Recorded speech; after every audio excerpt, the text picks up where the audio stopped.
Hello everyone, this is Bushra Khan. Welcome to mister Mubashar Luqman channel. जनाब, आज बात करने वाले हैं हम इंटरनेशनल पॉलिटिक्स की, लोकल पॉलिटिक्स की और कुछ ऐसे क्राइम सीरीज की भी जिनको सुनकर आप हैरान रह जाएंगे कि वाकई आज के ज़माने में 2025 में भी ऐसे वाक़यात अभी भी हो रहे हैं, अभी भी शामिल है आज की दुनिया में। Well, let's get to the point. मैं बात करना चाहूँगी मिस्टर मुबशर साहब से। अस्सलाम वालेकुम। अस्सलाम वालेकुम जी। कैसे हैं सर आप? सर, मैं अल्लाह सबसे का पहले शुक्र। बात कर लेते हैं। मैं ठीक हूँ सर, थैंक यू। सर, मैं इज़राइल और गाज़ा के हवाले से बात करना चाहूँगी। हम तो ये एक्सपेक्ट कर रहे हैं कि सीज़ फायर हो जाए, जंग बंदी हो जाए। मिस्टर डोनाल्ड ट्रंप का जंप इन करके ये मामलात वहाँ पर सुलझाएँगे। लेकिन गज़ा पर जो जहारियत के हमले हैं, इज़राइल की जानिब से वो तो बढ़ते चले जा रहे हैं। शहीद पे शहीद होते जा रहे हैं, फिगर्स बढ़ते चले जा रहे हैं। 58,700 तक लोग शहीद हो गए हैं और उन्हें इमदाद तक नहीं मिल रही। क्या कहना चाहेंगे? ये हमारे लिए तो ये फिगर्स है ना, हमारे लिए तो स्टैटिस्टिक्स है। वहां पे असल जाने हैं, असल खानदान है। व्हेन यू से कि एक आदमी शहीद हो गया तो पूरा खानदान शहीद हो गया ना बेसिकली। तो when one person goes in a family तो वो तो पूरी फैमिली अफेक्ट होती है उससे। It's a very deplorable situation.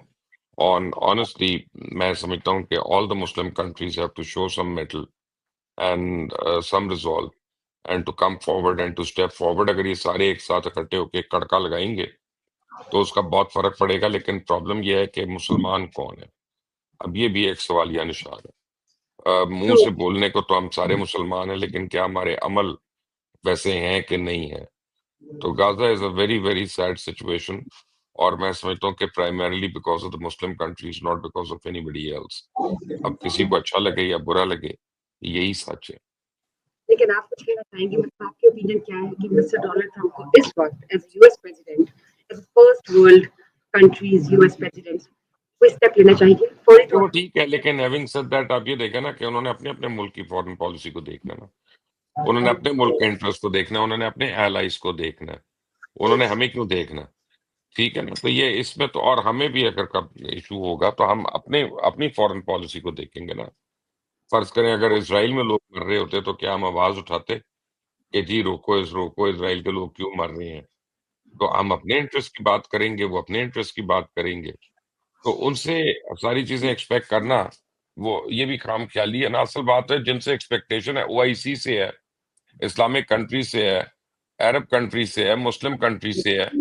वो सारे तो चुप करके बैठे हैं, लफ्जी मजम्मत कर देते हैं, अल्लाह अल्लाह खैर सल्ला। किसी मुस्लिम कंट्री ने क्या उनसे अपने डिप्लोमेटिक ताल्लुकात खत्म किए? किसी मुस्लिम कंट्री ने क्या उनसे ट्रेड जो है रोल बैक किया? किसी मुस्लिम कंट्री ने जो उनके साथ जॉइंट इन्वेस्टमेंट्स हैं उनको कट शॉर्ट किया है? जब नहीं किया तो मैं डोनाल्ड ट्रंप से क्या शिकायत करूं? बिल्कुल ठीक बात की आपने। Voices are relative, opinions are relative. Anyways, let's see कि मस्जिद इस हवाले से क्या डेवलपमेंट है। उम्मीद है कि अमन अमान की सूरत जल्द कायम हो गाजा इसराइल के दरमियान। एनीवेज, बात करते हैं पाकिस्तान की सियासी जमात पीटीआई की। तो केपीके में उनका एक पार्लिमानी इजलास हुआ 2 घंटे ताखीर के साथ, अली अमीन गंडापुर की जेर सदारत। लेकिन उसमें क्योटिक सिचुएशन थी।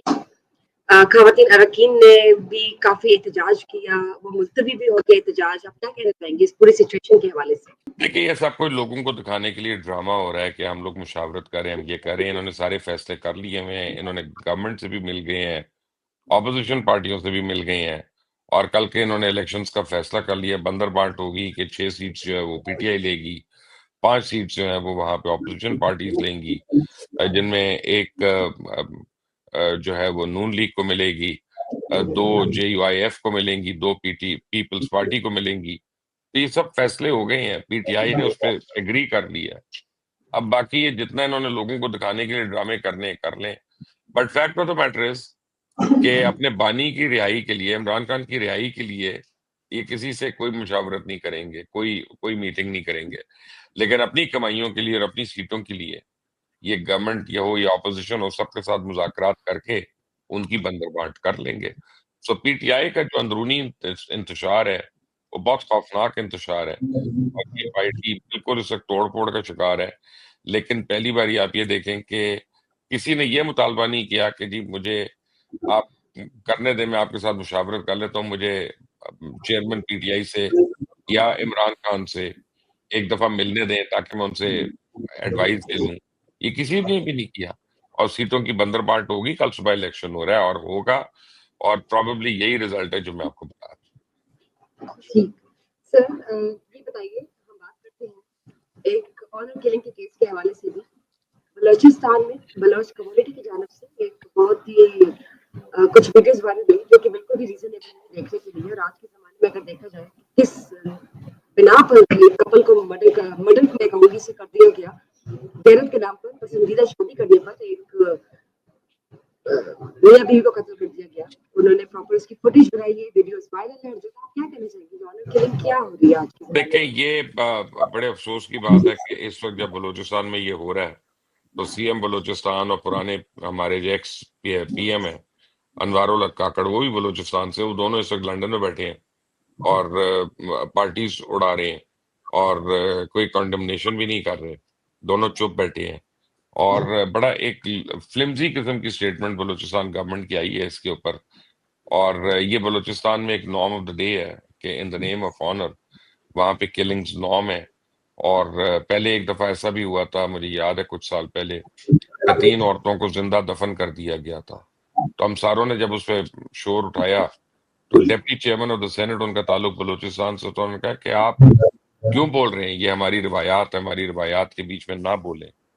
तो अगर बलूचिस्तान की गवर्नमेंट जो है, वो उसने वहाँ पे अपने लॉ एंड ऑर्डर को इम्प्लीमेंट नहीं करना और उसने कातिलों को नहीं पकड़ना और फांसी नहीं देनी, तो हम और आप तो सिर्फ कंडेम कर सकते हैं ना, हम जाके हथकड़ी तो नहीं डाल सकते।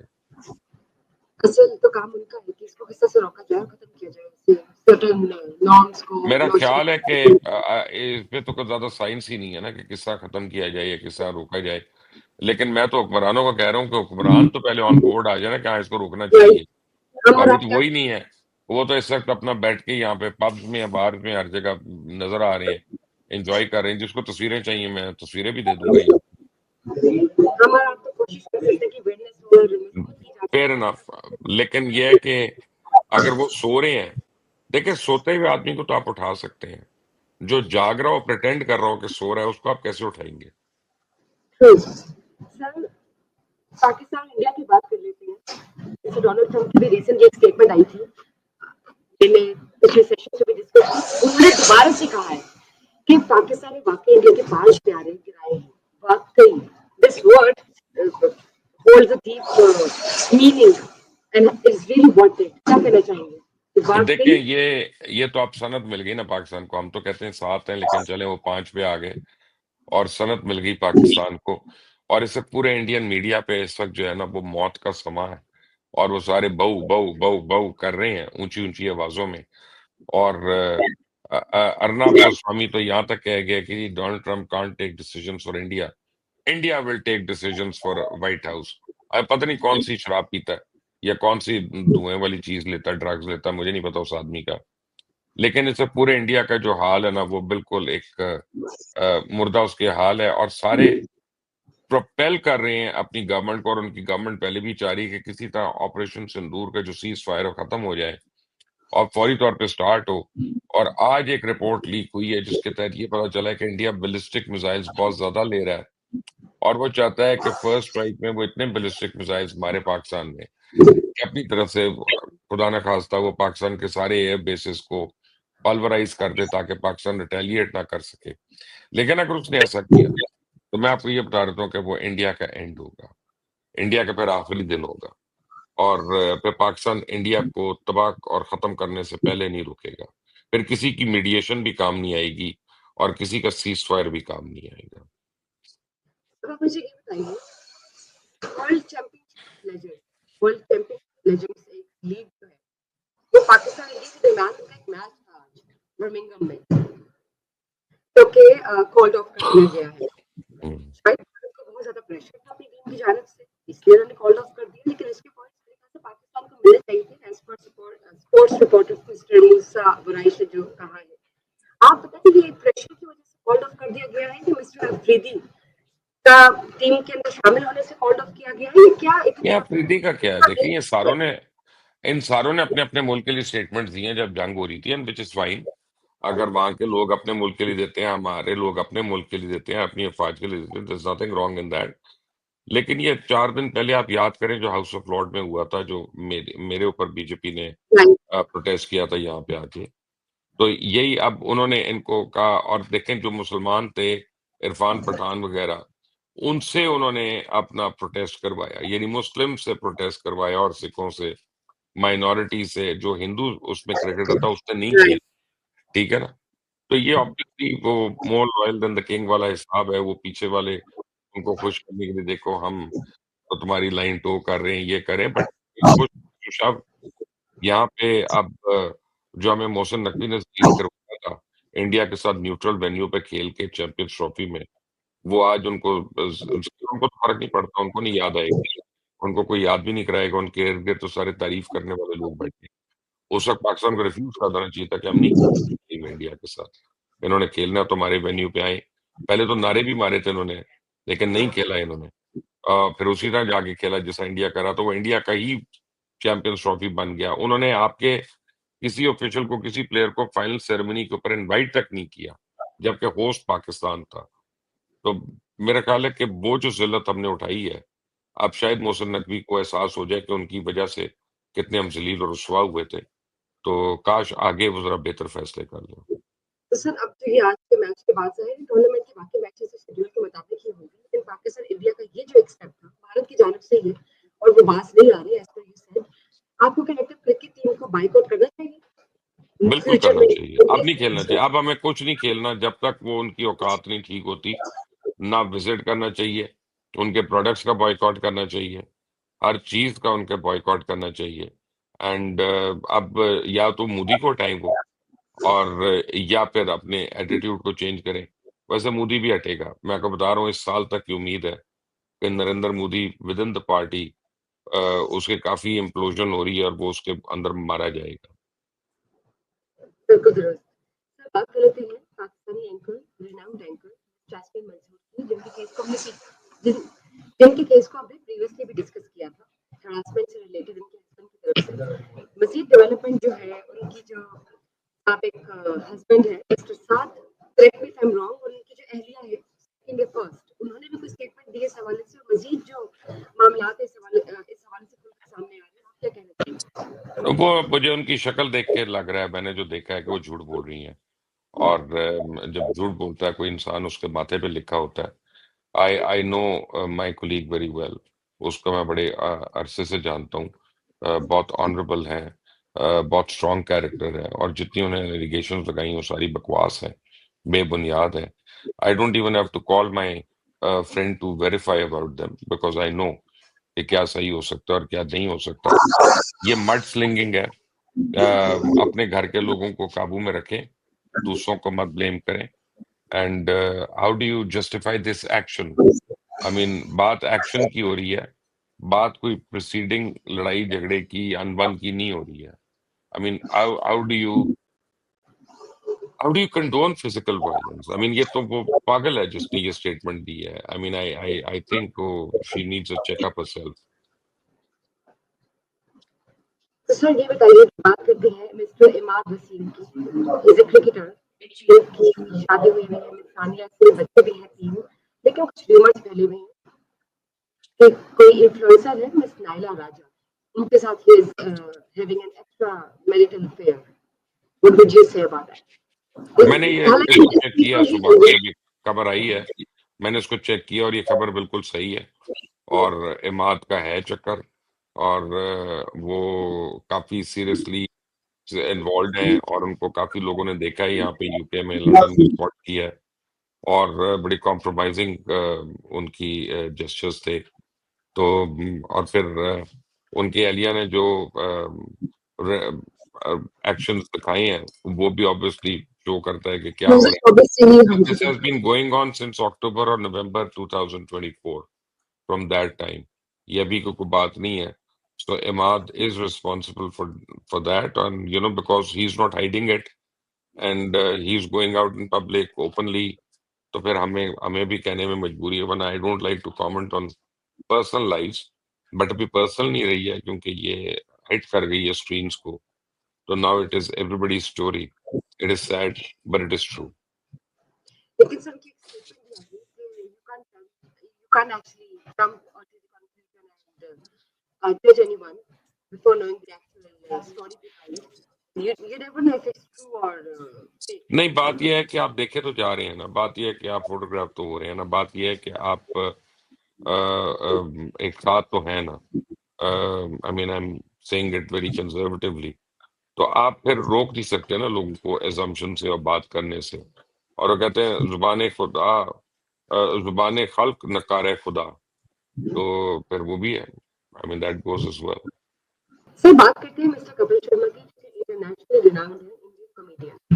उन पर हमला हुआ, जिस तरह उन पर हमला हुआ, हमने डेवलपमेंट शेयर की, राव ने करवाया या खालिस्तान पार्टी का पहले आ रहा था एक मौके। अब उनको क्या लगता है एज एन इंडियन, क्या उनके लिए इंडिया में रहना बेहतर है, नहीं, या मैंने उनको तो उसको लास्ट टाइम मैंने तो उसको मैसेज भी दिया था कि it is very unsafe for him to be in India. ये रॉ ने करवाया, इंडियन गवर्नमेंट ने परपेचुएट किया। जो रॉ के नए हेड बने हैं ना, एक्चुअली ये कनाडा में भी रह चुके हैं और इन्होंने खालिस्तानी रहनुमाओं को बड़ा टारगेट भी किया है वहां पे। और कपिल शर्मा के ऊपर डबल एलिगेशन है ना, कि एक तो पंजाबी है और दूसरा उसने खालिस्तान के पंजाबियों के अंदर जाके इन्वेस्टमेंट की, तो उन्हीं के लोगों को जॉब्स मिल रही है, उन लोगों को वहां पे फैसिलिटी मिल रही है। So Indian government is very upset. वो कनाडा से लोगों को कह रही है कि आपने इन्वेस्ट नहीं करना, और उसने अभी वहां पे जाके इन्वेस्टमेंट कर ली। So I think Kapil Sharma should leave India immediately if he values his life, and that's it. ठीक हो गया। सर मिस्टर शाहरुख खान की बात करते हैं। उनकी बैकग्राउंड पर शॉट आई ड्यूरिंग शूटिंग, लेकिन इंडिया में कोई डॉक्टर नहीं मिला, कोई ऑर्थोपेडिक सर्जन नहीं मिला। He had to fly, maybe reluctantly or willingly, he had to fly to America to get it treated. What would you say? देखिए, उसके 2-3 रीज़न्स हो सकते हैं। एक तो ये है कि उनको इश्यूज़ हों, डॉक्टर्स वाक़ई ना मिल रहे हों, या एक आधा डॉक्टर जिस पे होता है, इंसान को फ़ेथ होता है, वो अवेलेबल ना हो या किसी जगह वेकेशन पे हो। और तीसरा, जब आप ओवरसीज़ चले जाते हैं वेकेशन के लिए, यानी इलाज के लिए, तो बेसिकली आप एक अनकॉल्ड, अनअनाउंस्ड ब्रेक भी ले रहे होते हैं अपने बिज़ी शेड्यूल से। कि आपको पता है अगर आप इंडिया में रह के करेंगे और आप कह रहे हैं कि मैं इलाज करा रहा हूँ, तो उसमें प्रोड्यूसर्स बार-बार कहेंगे, यार डबिंग तो कर सकते हो, साउंड की तो आके कर लो, ये तो कर लो, वो कर लो। तो आपको you you can't get a day off. तो maybe this is his way of getting a vacation. वरना इंडिया में हो सकता है उनका इलाज, इसमें कोई इश्यू नहीं है। ठीक। सर एक पॉइंट तो ये भी है कि आपने बताया, लेकिन दूसरी जानब कुछ ऐसी बातें भी आ रही हैं सामने, जैसे कि he is planning to shift to US for good. No, he is shifting to UK, not America. इतना मुझे पता है कि शाहरुख खान ने यहाँ बेलफोर्ट में, ये मेफेयर के करीब ही वहीं पे उन्होंने लिया है, अपार्टमेंट भी लिया है, उसको फर्निश भी करवाया उन्होंने। यहीं पे करीब ही विराट कोहली और अनुष्का शर्मा ने भी लिया है। तो शाहरुख खान का भी यहीं पे है, तो he is shifting to UK, not America. वो तो मैं आपको बता रहा हूँ। तो सर ऐसा क्यों हो रहा है कि हम सैफ अली खान के हवाले से इंडिया बात करते इंडिया रहने के काबिल थोड़ी है, हैं? वो भी सारे मुसलमानों के लिए। इंडिया रहने के काबिल थोड़ी है। इंडिया तो एक फाशिस्ट किस्म का मुल्क बन गया है, जहाँ 80 करोड़ लोगों के पास टॉयलेट तक नहीं है। तो 90 करोड़ लोगों को एक वक्त का खाना नहीं है, वो सरकार देती है उनको। और गंद और आई मीन गलाजत से भरपूर है वो मुल्क। तो कौन रहना चाहेगा इतने मिलियन डॉलर कमा के वहां पे? तो बाहर रहना चाहेगा। ठीक पॉइंट। लेट्स सी मतलब डेवलपमेंट क्या। Thank you sir for giving today's update. Stay tuned for other session everyone, and please give us feedback regarding Mr. Mubashir Khan's channel. Thank you sir.